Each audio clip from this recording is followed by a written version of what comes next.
मतदार यादी पान न पान तपासून आमचं काम चाललंय। आतापर्यंत मोठ्या प्रमाणात दुबार नावं ती धाडाळल्यात। एका एका व्यक्तीची 3-3, 4-4 वेळेला नाव आहेत।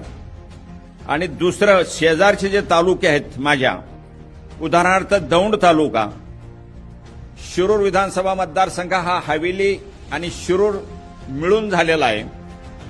दौंडमधली मी माहिती घेतली मतदार यादीतली, तर त्यापैकी हवेलीमध्ये 2711 आले, शिरूरमध्ये 2640 आले, आंबेगावमधून जे ट्रान्सफर झालेत माझ्याकडे ते हवेलीत 1413 आणि शिरूरमध्ये 1987, पारनेरमधून जे ट्रान्सफर झालेत माझ्या मतदारसंघात ते हवेलीमध्ये 1715 आणि शिरूरमध्ये 2551, वडगाव शेरीमधून हवेलीमध्ये 2272 आणि शिरूरमध्ये 2173, असे मिळून हे 4च मतदारसंघ तपासलेत मी, तर 17,442 नावं ह्या मतदारसंघातून माझ्याकडे आले।